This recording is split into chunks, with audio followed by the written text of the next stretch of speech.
Seja bem-vindo a mais um episódio do TempoCast. O TempoCast é o podcast que você já sabe.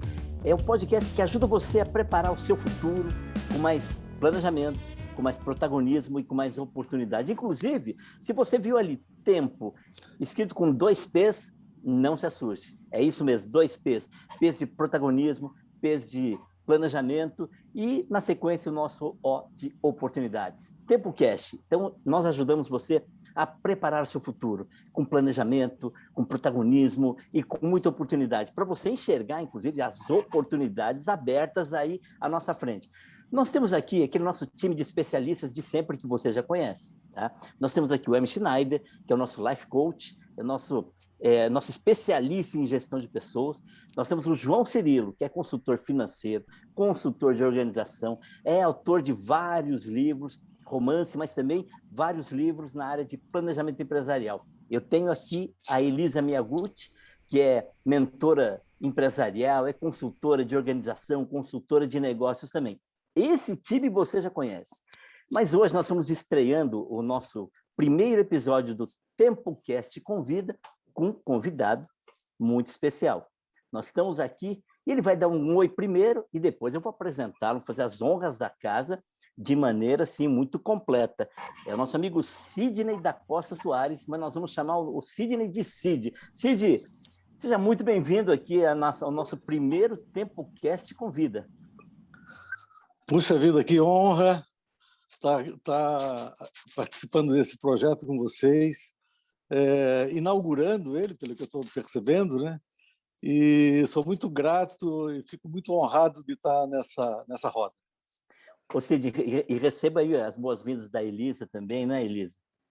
Isso, muito bem-vindo, hein, Cid? Olha, uma honra estar aqui com você, muito bacana. A gente vai ter uma conversa muito boa, com certeza, muito aprendizado. João Cirilo, seu abraço aí para o Cid também. Boa tarde, Sidney. Muito prazer em tê-lo aqui. Eu tenho certeza que nós vamos tratar de um tema extremamente interessante hoje. Espero que todos se sintam reconfortados com o que vão ouvir. E o Cid veio hoje pelas mãos do nosso amigo M. Schneider. Então, por favor, né? A sua recepção para o Cid. Uma alegria imensa, né? Estar com meu amigo Cid nessa rodada de conversa franca, esse diálogo gostoso sobre temas. Nem vamos dar spoiler, que o Edu já vai falar para a gente o que traz de hoje de tema para conversar com o Cid. Bem-vindos todos vocês aí, espero que gostem demais. E agora eu vou apresentar formalmente o Cid. Sidney da Costa Soares. Eita, eu vou ter que ler, porque não tem como decorar isso aqui, Cid. Eu vou ter que ler. Vai lá. Olha só que coisa bacana o nosso primeiro convidado. O Cid é o seguinte, ele é consultor em desenvolvimento organizacional, mediador de conflitos organizacionais e coach de conflitos, certificado pela... É Trigon mesmo, Cid? Trigon, é uma consultora alemã. Trigon/IMO/Ecossocial. O Cid também é engenheiro civil com pós-graduação em recursos naturais, jogos cooperativos e socioterapia, formação em transformação de conflitos e estudo de paz pela Unesco, cofundador da unidade Unipaz em Santa Catarina, estudou com Pierre Weil, facilitador da arte de viver o conflito na rede Unipaz, membro da International Academy of Collaborative Professionals, IACP, formação avançada em comunicação não violenta com Sven Froelich, idealizador do Laboratório de Transformação de Conflitos e Comunicação Não Violenta de Florianópolis, inclusive é de Floripa, que o Cid está falando com a gente agora, e docente de vários cursos de pós-graduação pelo país e co-criador do programa Lapidar Conflitos. Seja bem-vindo, Cid, com esse currículo aí. Rapaz, vamos aproveitar, hoje nós vamos aproveitar muito mesmo. Cid, você é um especialista em conflitos. Eu gostaria, até peço licença para os meus companheiros aqui de podcast, para fazer uma primeira pergunta. Eu li um dia, eu não sei nem quando e não lembro onde foi, Cid. Eu li alguma coisa parecida assim, eu fiquei preocupado, que os gestores, eles chegam a perder, vou colocar a palavra perder, os gestores chegam a perder assim, de 30% a 35% do tempo por conta de conflitos dentro da corporação. E em torno de 25%, não me lembro bem o número, mas era muito próximo disso, 25% dos colaboradores diziam o seguinte, que sim, os conflitos dentro da empresa têm uma influência direta em problemas de saúde e problemas de falta no trabalho também, falta no trabalho. Eu pensei, isso para mim é um cenário muito negativo, muito ruim. Mas a pergunta é a seguinte, Cid, conflito é também uma oportunidade? Edu, tu fosse no alvo, sabe? Realmente, a maioria das organizações, elas padecem com conflitos. E os gestores, os colaboradores, de uma maneira geral, gastam uma energia criativa, uma energia que poderia ser aproveitada para o desenvolvimento da empresa, tentando lidar com esse conflito, não é? E o problema maior é que, na medida em que as pessoas não têm habilidade, não se prepara as pessoas para os conflitos, para lidar com os conflitos que são inevitáveis, são inerentes da vida, estão aí o tempo todo.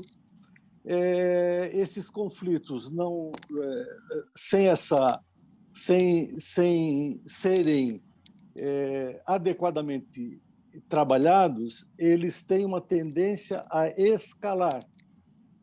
E aí leva para patamares cada vez mais difíceis até chegar num momento trágico, diria assim, né? Então, o conflito, ele é uma oportunidade, porque os conflitos eles surgem de visões diferentes sobre temas comuns que as pessoas vivem, né? E numa empresa, numa organização, ter visões diferentes é muito bom, não é? Não é ter visão única, é ter visão diferente. E aí você consegue, né, cotejando isso e tendo uma habilidade para dialogar e trocar, né, esses pontos de vista, a empresa, né, poderia se aproveitar disso e se alavancar e crescer, sem dúvida nenhuma. E aí, Hermes, o que é que você acha? O que é que você acha, não? É lógico que a gente concorda com o Cid. Pode ter um outro ponto de vista. Eu joguei, viu, Cid? Eu joguei a conversa já direto no colo do Hermes, porque o Hermes é o nosso especialista em gestão de pessoas, né? Então, eu acho que a gestão de pessoas, o life coach, né, Hermes, tem tudo a ver, né? O engano meu, tem tudo a ver com essa mediação de conflitos, né? E eu acho que é o que o Cid fala mesmo. O conflito é uma fonte gigante de evolução, né? De evolução, de crescimento, de abrir novos caminhos. Diga lá, nosso amigo, o professor Hermes. Hermes, o seu microfone acho que está fechado, Hermes. Seu microfone está fechado. Ô Cid, inicialmente eu gostaria que você pudesse ajudar a gente qualificando melhor o que é realmente o conflito, que eu fico pensando, uma tensão, você falou em diferenças de opinião, diferenças de verificar a realidade, ou num relacionamento, na convivência, como é que você colocaria para a gente o que, na verdade, é um conflito e que pode ser problemas e um conflito que pode ser uma oportunidade? Quer falar um pouquinho mais sobre isso para a gente? Claro. Então, repare o seguinte, as pessoas têm histórias diferentes, né? E essas histórias diferentes, elas conferem às pessoas princípios e valores diferentes, né? Esses princípios e valores de cada um confere a cada um uma visão de mundo, né? Quando pessoas se encontram, cada um traz o seu conteúdo, o seu acervo da sua própria história. E aí, nesse encontro de dois mundos, vamos dizer assim, existe uma fricção, tá certo? Existe um atrito natural. E esse atrito, se você souber lidar com essa energia, você pode aproveitá-la para o crescimento pessoal, para o crescimento da sua comunidade, para o crescimento da sua empresa. Se você não souber lidar com essa energia, você pode ir para lugares difíceis, né?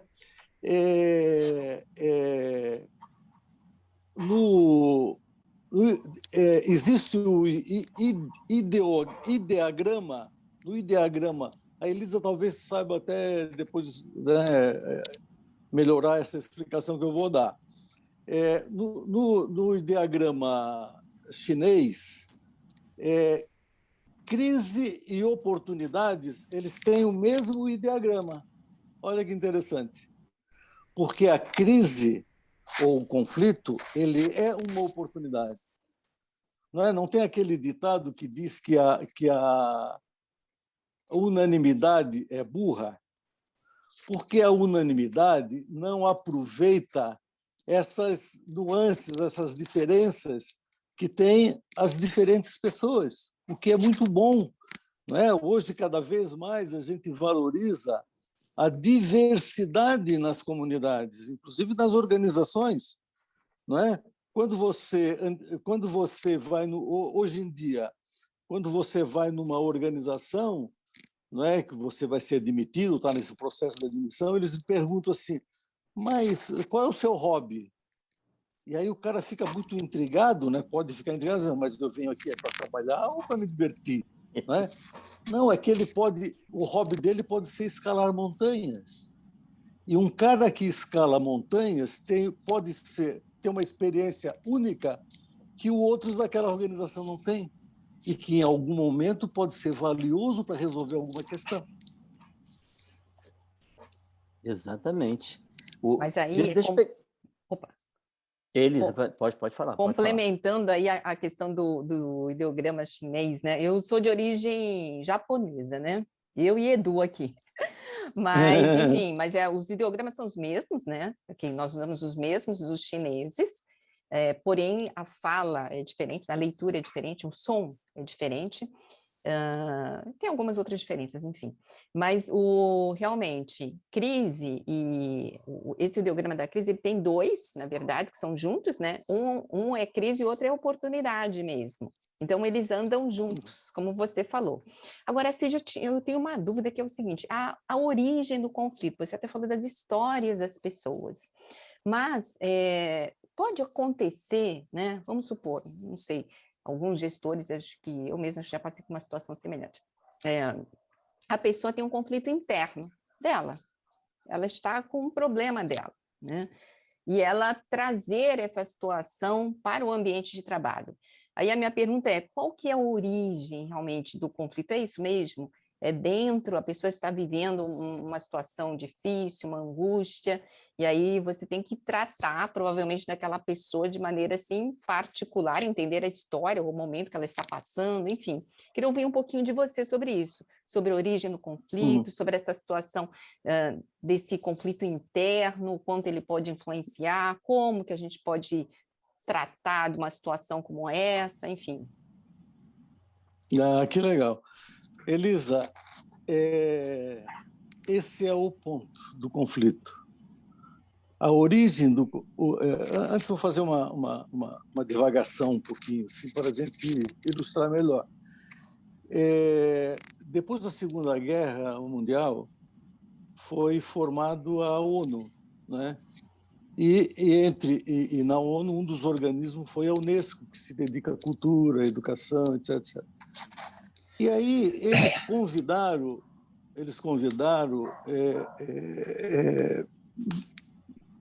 sábios, vamos dizer assim, da época. O Edgar Morin é um dos que fazia parte do grupo que foi convidado para escrever o preâmbulo da Carta da Unesco. E o preâmbulo começa assim: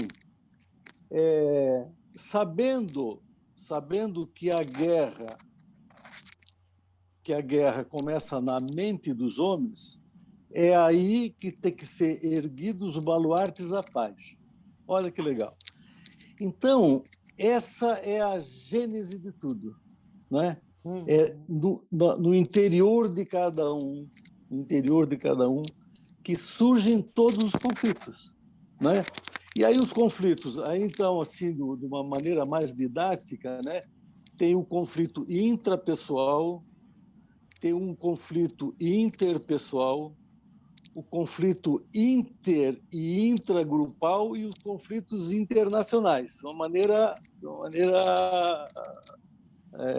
mais pedagógica, né? Sendo que o primeiro deles é o conflito intrapessoal, é onde tudo acontece, né? Repara que tem situações onde um grupo presencia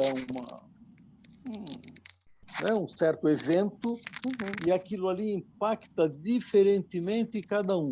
Cada um, né? sim. Se a gente lembrar, vamos lembrar uma situação que todos nós passamos, uma situação escolar, no nosso tempo de estudante. Um professor chegava na sala de aula, dava uma baita de uma bronca na turma, não é isso? Tinha aqueles que ficavam puto da vida, não é isso? Tem aqueles que ficavam calados, tá certo? E tem aqueles que caíam fora, não queriam saber daquela história ali, né? E depois se comentasse assim, puxa, mas o cara foi demais, foi grosso, não é? Vai ter aquele que vai dizer assim, não, para mim não me tocou. Porque como é que toca? Toca em função da história de cada um. Claro. Quando bate na tua ferida, aquilo ali, putz, vida, aquilo ali pegou, né? No outro que não tem aquela ferida, vamos supor uma ferida de desconsideração, desculpa, uma ferida de desrespeito, para ele não bate nada, mas para aquele que tem, opa, aquilo ali é sério demais. Isso não vai ficar assim. Eu vou levar isso aí para frente. Alguém vai ter que responder por isso. Coisas do tipo assim, né? Então, assim, para ser bem objetivo, Elisa, do meu ponto de vista, é aí que está a origem de tudo, né? É no âmago, no íntimo, na história que cada um tem a razão de si. No âmago de cada um, né? É isso mesmo. Sem dúvida. Cid, e aí depois, polemizar. quando ela está numa escala maior, não é? Quando você faz parte do ambiente, aquela situação que é pessoal, que lhe toca, você na relação, quando é tocado naquilo, você responde de uma maneira, e o outro, por sua vez, reage de uma maneira. E aí pode se estabelecer aí um conflito, não é isso? Interpessoal. Né? E daqui a pouco aquilo ali vai esparramando para um grupo, e aí vai se entrelaçando. Né? Perfeito. Eu tenho mais perguntas, mas sim, eu tenho mais dúvidas aqui para continuar, mas deixa o João Cirilo falar, que ele está querendo te perguntar alguma coisa. Tá. Eu queria polemizar um pouquinho, Cid. Ao longo da minha vida de consultor, eu acabei organizando muitas empresas e conheci muitos gestores. Tá? E deu para perceber ao longo dessa caminhada que muitos gestores gostavam muito de administrar por conflitos. Eles tinham, era o jeito, era o modo gerencial de administrar. Então, isso me leva a duas perguntas, né? O que poderia explicar esse modo gerencial? E dois, para o sujeito que tem um chefe que tem esse estilo de gerência, como é que eu convivo com esse chefe, digamos, esse chefe chato? Pois é, essa coisa de administração por conflito foi uma tendência durante um tempo nas organizações, né? Como tem muitas modas, eu acho que isso aí também foi uma moda. Como eu estou afastado já há algum tempo, eu não sei se isso aí se é algo que ainda é cultivado ou não. Mas assim, a minha visão que eu tenho disso, João, é que esses gestores, às vezes as equipes estão muito numa panaceia, numa mesmice, e o cara quer dar uma chacoalhada, não é? Agora, e o que pode ser bom depende como é que ele desperta isso, porque o conflito ele traz em si uma energia, uma energia de movimento, de fricção, de calor, não é? O que pode ser bom. Não é? Quando você vai fazer uma mediação, por exemplo, né? Se está tudo muito calmo, as coisas não se resolvem, você precisa dar uma atiçada. As pessoas precisam trazer para fora o seu incômodo, a sua raiva, né? o seu inconformismo. Então, eu acho que, dessa maneira, para dar uma sacudida, pode funcionar, desde que isso não corra o risco de entrar numa escalada de conflito, que é muito perigosa, né? Então, se esse gestor ele conhece bem esses mecanismos, é que nem bombeiro fazer fogo controlado, sabe? Ele faz um fogo, mas ele controla, ele sabe o que ele está fazendo, né? E eu acho que pode funcionar. Agora, como tu mesmo falasse, pode ser que não seja sustentável, né, manter isso como uma política permanente, conflito atrás de conflito, atrás de conflito. Pode ser que daqui a pouco tenha pessoas da equipe que dizem, olha, essa empresa não serve para mim, né? Eu não suporto isso, para mim é demais, além da minha conta, né? Além do risco da escalada, né?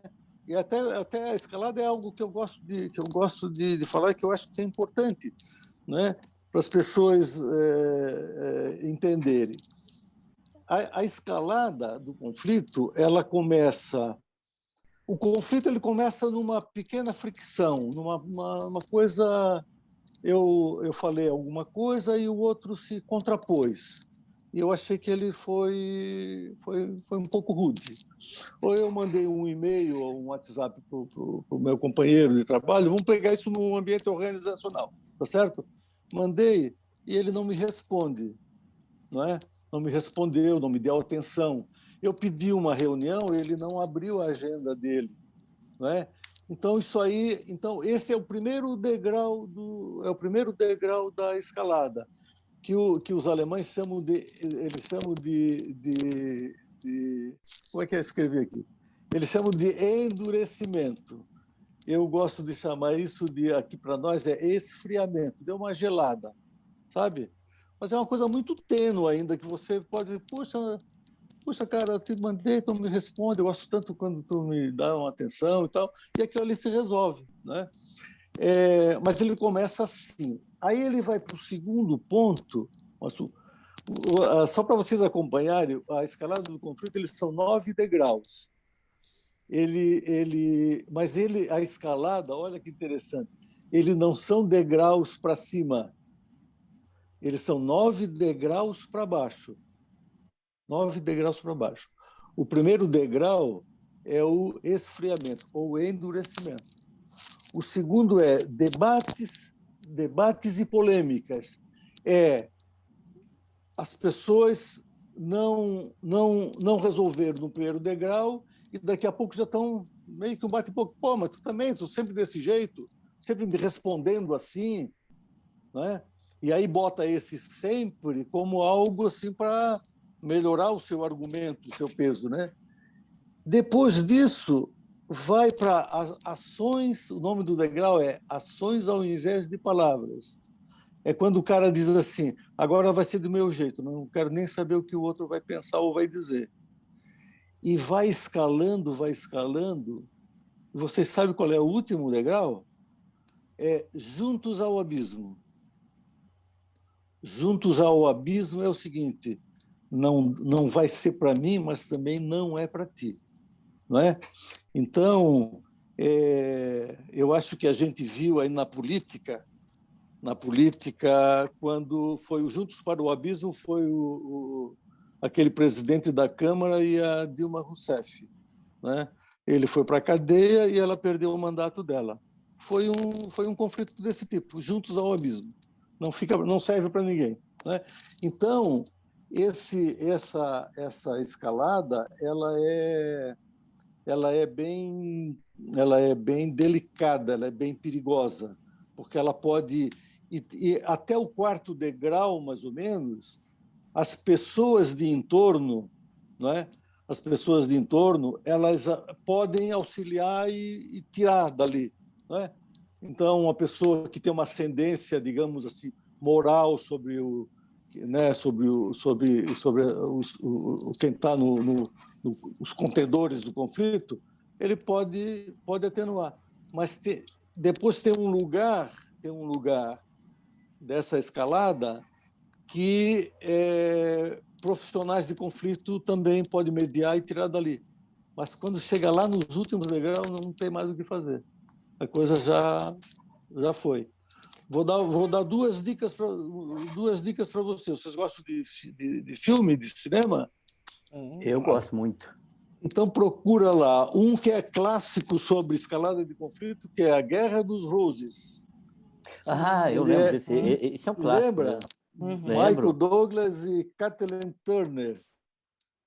Esse filme é até engraçado, que o Friedrich Glass, que é o cara da Trigo, ele que assim, estruturou essa ideia da escalada do conflito, ele disse que esse filme foi feito, ele não conhecia o filme, ele fez a escalada do conflito, e o filme foi feito antes dele estruturar a escalada.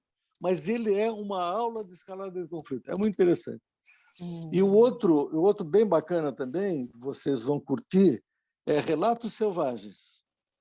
Não conheço. Nossa, É um filme argentino muito bom também sobre...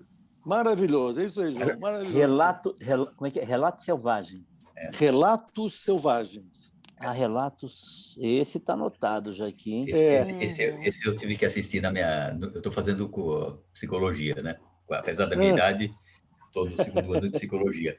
E um dos filmes que nós tivemos que assistir foi Relatos Selvagens. Bom mesmo, então, João. Bom mesmo. Muito bom. São 5 ou 6 episódios separados, né? Mas com uma linha, um fio condutor igual, né? Que é o conflito. Né? Que é exatamente. Diferentes desdobramentos de conflito. Sim. Tem um que é João, daquele do automóvel, do cara que estava viajando, e o cara outro vem, dá uma cortada e tal. Gente, não pode dar spoiler do filme. Não vou fazer spoiler, não vou fazer. Não. Dá vontade de fazer, mas não vou fazer. Que vale a pena. Mas é o típico, sabe, Elisa? É o típico, esse do automóvel lá. Nós estamos cansados de assistir, de tomar conhecimento no noticiário de pessoas que se mataram no trânsito. Sim. Não é? Infelizmente. Porque o cara deu uma cortada, porque o cara freou, porque não é? Isso aí é o tipo aí já é um outro lance que é chamado gatilho emocional, já é outra história, mas é isso aí. É conflito trágico. Agora, falando de tratar o conflito, né? Você até falou, no âmago, vem do âmago da pessoa, do interior da pessoa. Suponhamos que o líder lá tenha um empregado, enfim, que tem um conflito intrapessoal, uma coisa dele. Mas aí, acredito eu, que o líder pode chegar e tratar essa situação conversando com o empregado, entendendo o momento que ele está passando, por que, por exemplo, de repente caiu a produtividade, ou por que ele chega mal-humorado, ou por que ele acaba discutindo com alguém numa reunião, e você percebe, o líder deve perceber que é uma questão pontual daquela pessoa. Essa seria uma maneira correta desse líder tratar, quer dizer, de ter uma conversa, de tratar pessoalmente com aquela pessoa que está com conflito realmente intrapessoal, já para que ele não afete o resto da equipe? Elisa, eu acho que esse é um dos papéis da liderança, né? Sim. Não é? Ele está atento às diferentes necessidades da equipe dele. Perfeito. Né?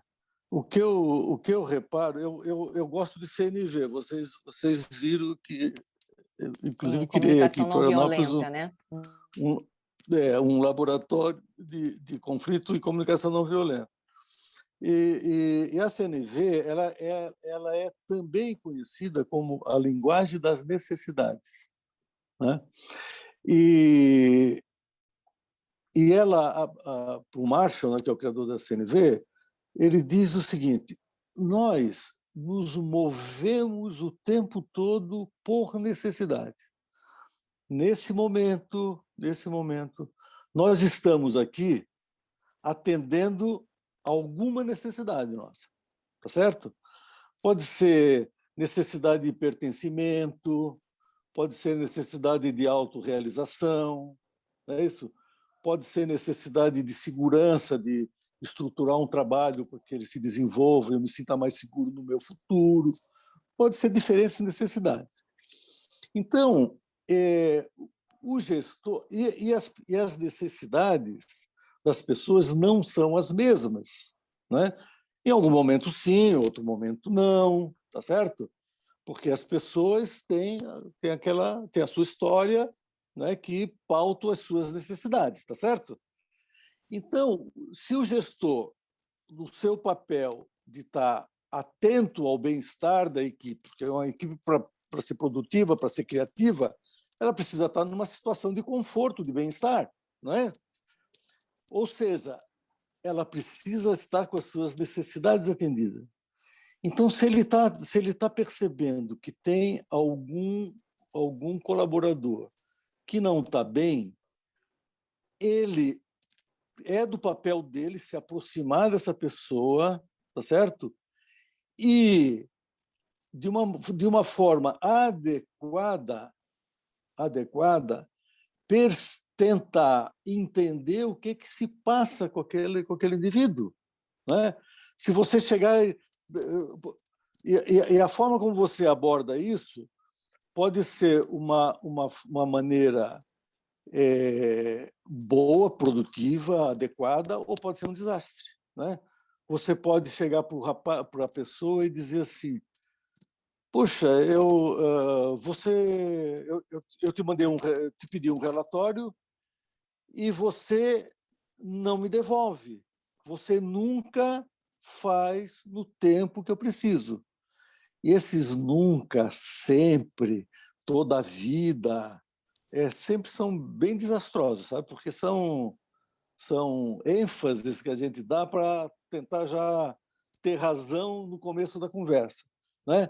Agora, então, a CNV ela é legal na medida em que ela, primeiro ponto, ela se baseia em fatos, né? Então, ele poderia dizer assim: puxa, eu te pedi o relatório ontem às 3 horas da tarde, hoje já são 11 horas da manhã e eu ainda não recebi, não é? Você está com algum problema para atender esse pedido? Aí o cara vai dizer assim: olha, eu tô com outro pedido aqui, você precisa escolher, eu faço esse ou faço esse outro, né? Ou ele vai dizer assim: olha, eu não estou bem, eu tô com dor de cabeça, eu estou com um problema que eu não estou sabendo resolver e isso está me tirando, não é isso? Então, é uma forma dele chegar, faz parte, sim, do papel dele fazer isso, né? É saudável isso. Agora, de uma forma, eu diria assim, ó, de uma forma genuinamente interessada. Perfeito. Não é uma forma de manipulação. Sim, né? sim, Porque claro. nos ambientes... No sentido de ajudar realmente a pessoa, isso, né? Isso. Não é? De uma forma empática, né? Claro. O que está vendo? Posso te ajudar? Posso te né? ajudar? Tem algo que eu possa fazer que melhore isso? Às vezes a pessoa aceita, às vezes não, né? E, pessoal, nós estamos aqui terminando, falta menos de 1 minuto, e eu sugeriria, que eu não sei se dá depois, Edu, a gente fechar aqui e continuar numa gravação seguinte, o que você acha? Eles assim, e isso é uma das grandes vantagens da tecnologia. É. Nós vamos dar uma pausa, nós vamos tomar uma água, tomar um café, e em menos de 1 segundo nós estamos de volta de novo. Isso. Depois dessa pausa relâmpago, seja bem-vindo de volta ao nosso TempoCast. TempoCast é aquele tempo que tem protagonismo, tem planejamento, tem oportunidade. E hoje, além daquele time de especialistas que você já conhece, nós temos aqui um convidado super especial, que é o Cid. Já pegamos amizade, chamamos já o Sidney de Cid. E entre outras várias qualificações, o Cid consultor de desenvolvimento organizacional, mediador de conflitos e coaching em conflitos, além de muitas outras coisas. E hoje o assunto é esse. A natureza do conflito e os desdobramentos desse conflito. E no meio do caminho, a gente está trazendo mais um monte de informação para vocês. Hermes Schneider, o que é que você nos diz sobre essa conversa aí? Você sabe, Edu e Cid, que eu estava pensando. Quando você falou, Cid, que o conflito ele nasce de uma percepção da realidade. Parece que a realidade é a mesma, né? Uma ideia no carro, buzinou para você porque você ultrapassou. É como você acabou de comentar para a gente. Um pode ver aquilo como uma buzina, dá uma buzinada, levanta o volume da música e vai embora. Outro pode sair do carro, discutir com você, e outro pode ainda sair com o revólver na mão e te matar. A primeira coisa que me impressiona na sua conversa, Cid, é que você pode passar de uma percepção assim, o cara me chateou, a um ato de violência. Eu penso muito no feminicídio, né? Quando a pessoa, você diz, você não vai ser minha de mais ninguém, que você passa de uma insatisfação, uma certa violência simbólica, sei lá, até psicológica, ao assassinato, né? Então, a questão da percepção. Outra coisa que até, mas eu vou fazer uma questão que eu sei que você trabalhasse, que é a questão que eu gosto muito também, que é a CNV. Falar mais um pouquinho, sabe o que, Cid?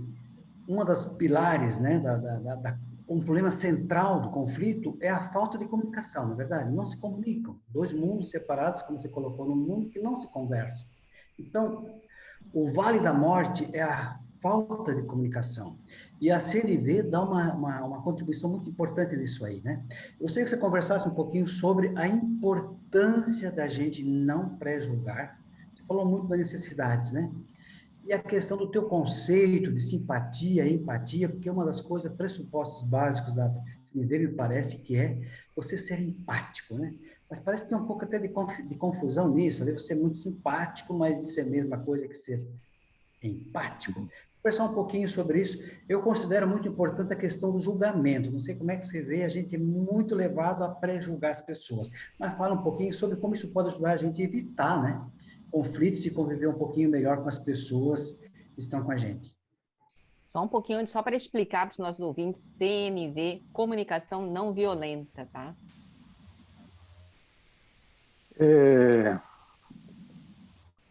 O Hermes, então, isso me dá a oportunidade de falar um pouquinho mais sobre a CNV. A CNV ela tem vários sobrenomes, né? Tem o nome original que o Marshall deu, Comunicação Não Violenta, que é baseado no movimento da não violência do Gandhi, do Luther King, que também bebeu lá no Gandhi. E ela também é chamada de linguagem das necessidades, é chamada de comunicação empática, e eu tenho um próprio nome para ela, que é comunicação natural e verdadeira. Aproveita o CNV e dei esse apelido para ela, comunicação natural e verdadeira. Tem uma época do desenvolvimento da humanidade que o Maturana chama de período matrístico. É um período onde os indivíduos eram pastores e coletores. E quando fala de período matrístico, não significa que era o poder das mulheres. Não, era um regime de parceria. E os arqueólogos, eles validam isso aí quando eles, nas suas investigações, nas suas prospecções, eles se deparam com sepultamentos de homens e de mulheres com a mesma hierarquia. Não tinha mais as pirâmides para os homens, para os guerreiros, para os poderosos, e as mulheres passavam invisivelmente. Não, era um regime de de parceria, de igualdade. Outro fato também que mostra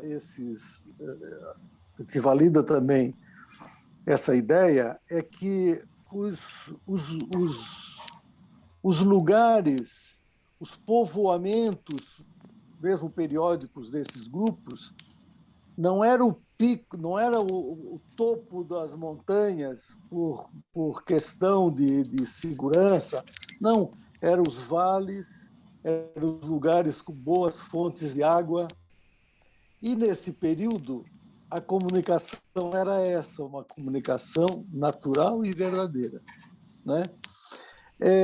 Depois, quando esses indivíduos passam de coletores para agricultores, de caçadores para pastores, aí já precisava de terras, tá certo?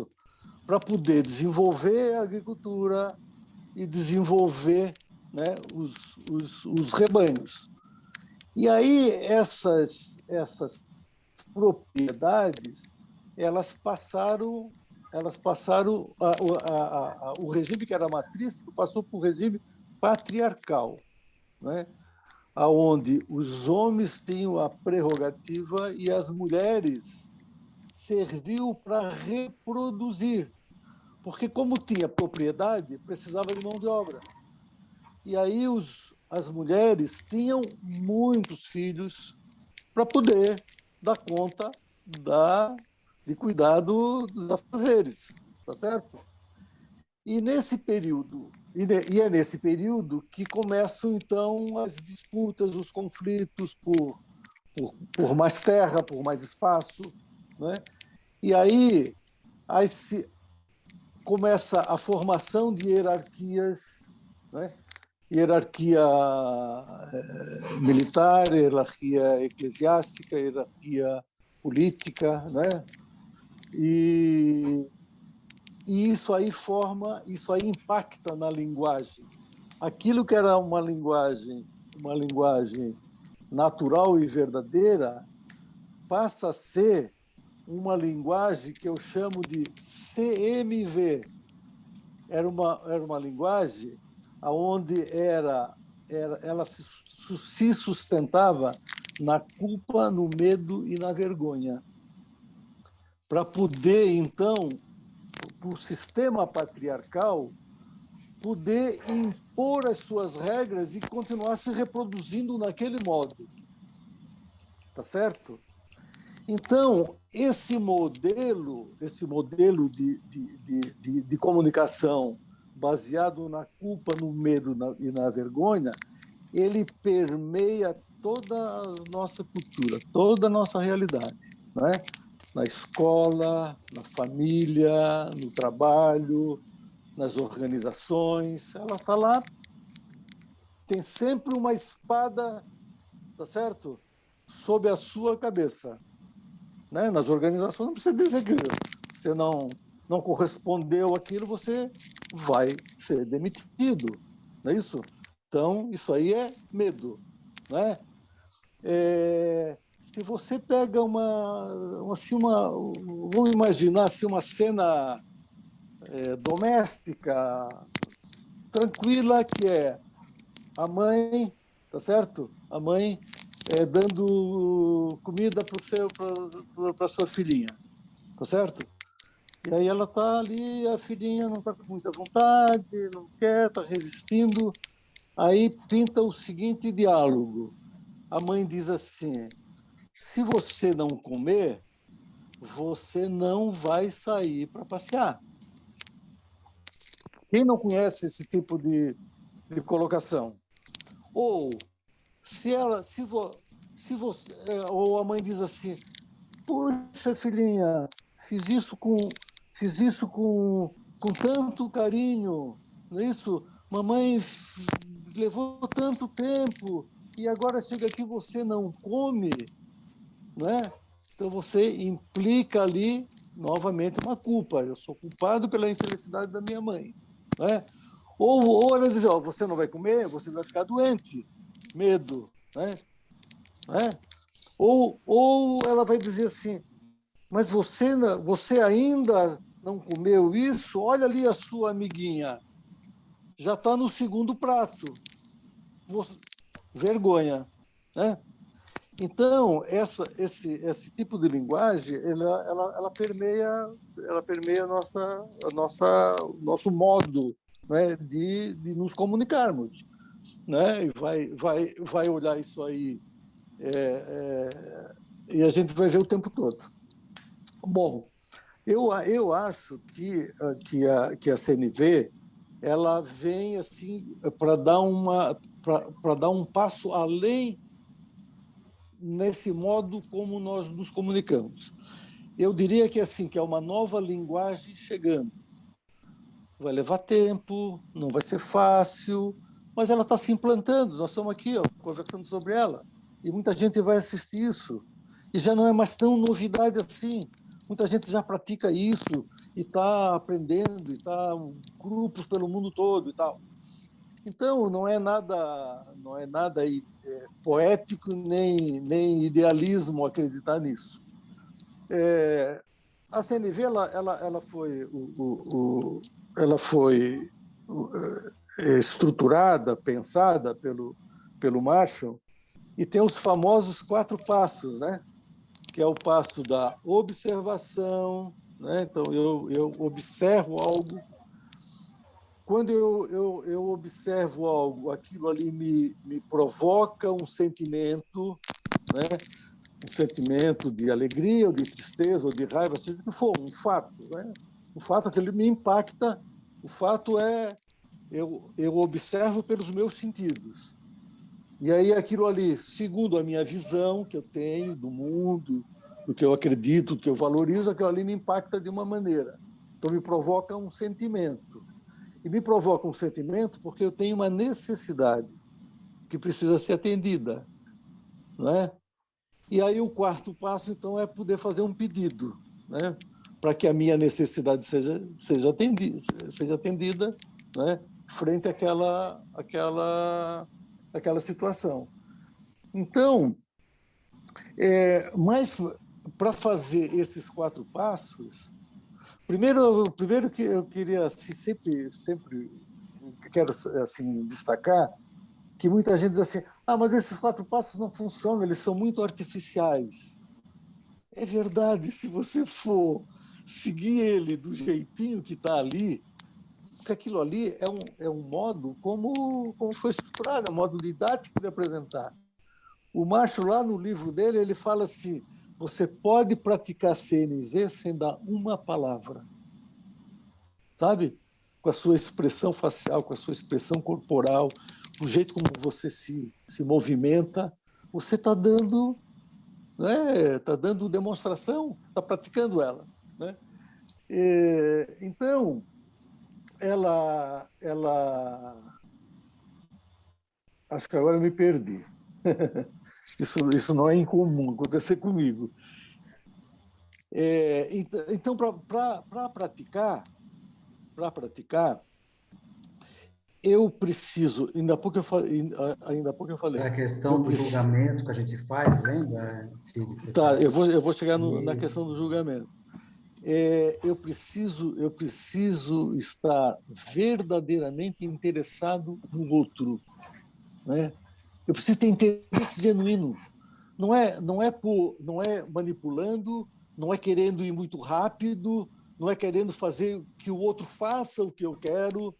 Não, é entender por trás daquele fato o que necessidade que está se manifestando. E quando eu descubro isso, eu consigo me conectar com aquela pessoa. Esse é o ponto. O ponto da comunicação difícil, né? é conexão, né? não é? E o julgamento ele me afasta do outro, né? Quando eu digo que você nunca me escuta, você é sempre arrogante, você está sempre atrasado, o seu quarto está sempre em desordem.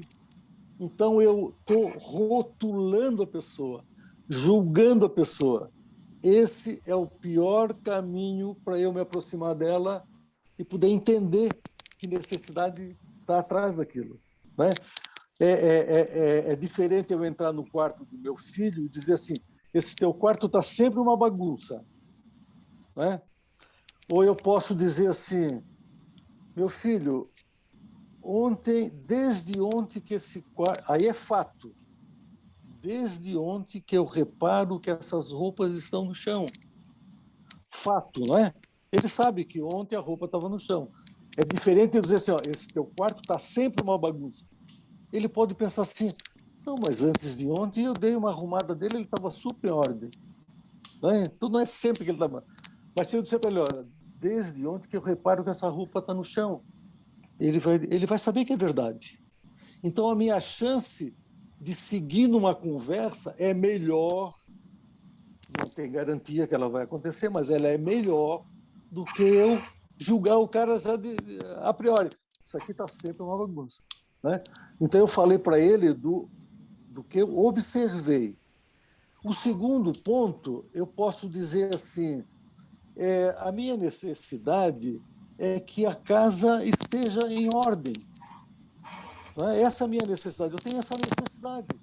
Pode ser que ele diga assim, como eu falei, não há garantia que isso vai ter um bom desfecho. Ele pode dizer assim, mas não é a minha necessidade, eu não tenho esse tipo de problema. Né? Aí eu poderia dizer assim, eu tenho necessidade de que a casa esteja em ordem. Podes arrumar esse quarto até antes do almoço? Eu posso dizer, ou eu posso dizer para ele assim, ó, e se a gente arrumar isso aí junto agora e depois sair para almoçar? As chances aumentam, né? Então, o julgamento ele é um caminho, de maneira geral, desastroso, porque eu estou julgando pela minha lente, tá certo? Pelo meu conteúdo, pelo que eu entendo de visão, não é a do outro. Né? Eu estava falando do quarto porque meus filhos já estão tudo homem, tudo criado e tal. Mas lá em casa, um deles era muito organizado e o outro não era. Né? E esse que não era um ponto de conflito, quarto desorganizado. E aí nós chegamos num ponto, eu e a minha mulher, que era o seguinte, o quarto é dele. A gente fechar, o único pedido é assim, olha, mantenha a porta fechada. Pronto, o resto é dele. Aí, de tempos em tempos, ele dava uma geral, passava o dia inteiro arrumando e tal, e tal. Pronto. E aí a minha mulher arrumava a cama deles. E eu dizia assim, ó, olha, eu acho, na minha compreensão, você deve arrumar sua cama. E a minha mulher, não, mas isso ele não vai fazer. Quem não sabe, quem não arruma a sua cama, não merece dormir numa cama arrumada. Né? Então, mas Hermes, eu não sei se eu toquei no ponto, mas a questão do julgamento, o julgamento é uma sentença baseada na minha visão, nos meus valores, né? Nas minhas necessidades. Pode não ser a do outro, né? E aí ela é sempre, de maneira geral, desastrosa. Cid, você acha assim que a atitude positiva, digamos o seguinte, até desculpa aí, mas acabei, uma atitude positiva assim no sentido do elogio, um exemplo, né? Você até falou do seu filho, de tempos em tempos ele ia lá arrumava o quarto. Na hora que ele arrumar o quarto, né? Você até falou, fechou, a regra foi fecha a porta, ok. Mas na hora que ele arrumar o quarto, você chegar e elogiar aquela ação. Não elogiar, né, naquele sentido de, enfim, piegas, mas no sentido de, poxa, que bacana, ficou bacana o seu quarto arrumado, ou eu vi que você arrumou muito bem a cama, ou que você conseguiu organizar muito bem os livros, né? Essa forma como você organizou os seus livros, eu achei que foi bem, bem interessante, entendeu? Então, você acha que isso é positivo? Essa abordagem poderia incentivá-lo enfim, manter o quarto um pouco mais arrumado, digamos? Elisa, eu acho que sim. Eu acho que sim. Eu acho que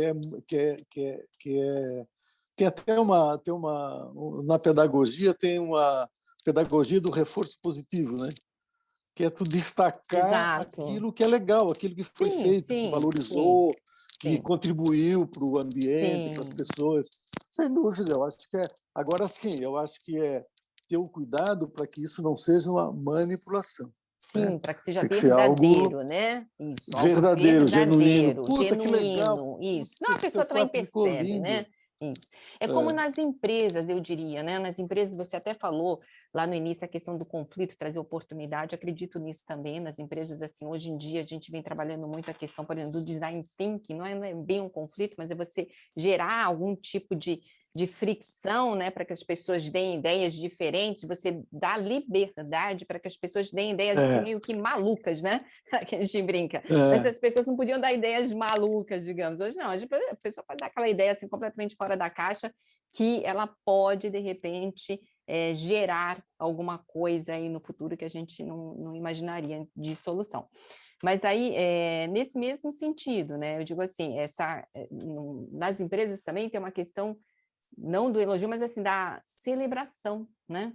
Você pode estar também celebrando genuinamente coisas positivas que são alcançadas, ou por uma pessoa, ou por uma equipe, que aí acredito eu que tenha um pouco dessa questão ligada ao reforço positivo. Seria isso? Você concorda? Com certeza, né?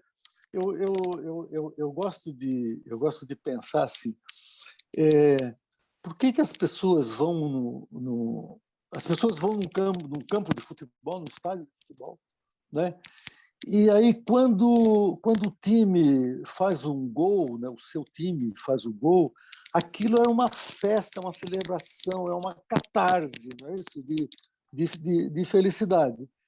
Por que isso acontece quando faz o gol e todas as pessoas ao mesmo tempo celebram? Porque as pessoas conhecem a regra. E a regra é: quando eu faço um gol, o meu time está em vantagem. Então, eu penso assim, que numa empresa, as pessoas precisam conhecer essas regras, né? Que quando ela alcança uma meta, quando ela faz um bom trabalho, quando ela faz uma boa entrega, aquilo ali precisa ser celebrado, não pode ser escamoteado, não pode o chefe botar embaixo para depois ele, na diretoria, dizer que fez e tal. Não, né? Porque se isso acontecer, as pessoas vão querer estar sempre marcando gol, né? Porque ele fez o gol e está Isso todo mundo mesmo. celebrando com aquilo. Isso. Isso é muito legal, né? É muito legal. Uhum. Pessoal, deixa. Eu vou ter que fazer o papel do estraga prazer, tá? A conversa está muito bacana. Inclusive, Cid, o João pediu desculpa e pediu para te agradecer imensamente, tá? Pela sua participação. O João já tinha nos avisado antes, né? Que Sim. ele tem um outro compromisso profissional aí. E, Cid, então, eu vou passar a bola para você fazer o seu fechamento, mas dizendo o seguinte: foi fantástico, sensacional a conversa. Você nos deu uma aula de comunicação não violenta, foi uma aula mesmo, né? Você nos trouxe a natureza do conflito. Está dentro da gente, está nas histórias diferentes, nos princípios diferentes, nos valores diferentes. Você nos trouxe os degraus da escalada, né, do conflito, do primeiro passo, que é o esfriamento, até o último degrau. Eu fiz para cima, mas na verdade é para baixo, né, Cid? Até o último degrau, que é juntos para o abismo. Você também nos deu aí uma orientação de qual degrau que é interessante o mediador entrar para a coisa ainda ser reversível. Conseguimos entender que o negócio, então, não é evitar conflitos, mas é saber mediar os conflitos, porque tanta gente diferente no mesmo lugar, como é que eu vou evitar conflito? E chega um momento, acho que até que evitar conflito não é muito bacana. Ô Cid, olha, primeiro, muito obrigado por essa aula que você deu para a gente. Eu tenho certeza, já está convidado, tenho certeza de outras participações suas aqui, tá? Porque é uma conversa tão fascinante, ela vai se desdobrando, não tem como concluir, né, Cid, uma conversa dessa. Mas eu quero ouvir aí as suas considerações finais em cima do título do seu trabalho, que é A Arte de Viver o Conflito. Cid, com você aí, as suas considerações finais sobre a arte de viver conflito. Então, que bom. A Arte de Viver o Conflito, ele é um seminário que foi criado pelo Pierre Weil. O Pierre Weil foi meu professor, ele é um psicólogo francês que fez uma carreira brilhante no Brasil, morreu há poucos anos atrás.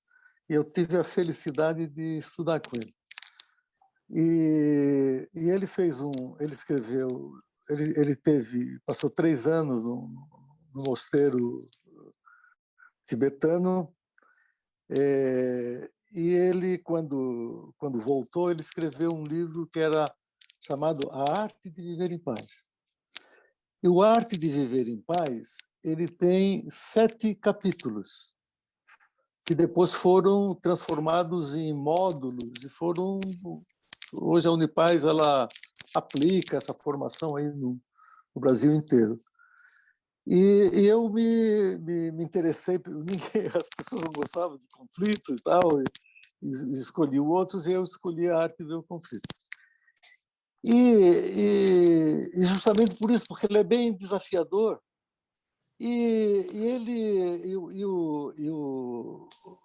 a visão que se tem do conflito é essa visão da transformação, da oportunidade, né? A nossa visão que eu tenho de conflito não é de evitar conflito, nem de administrar conflito.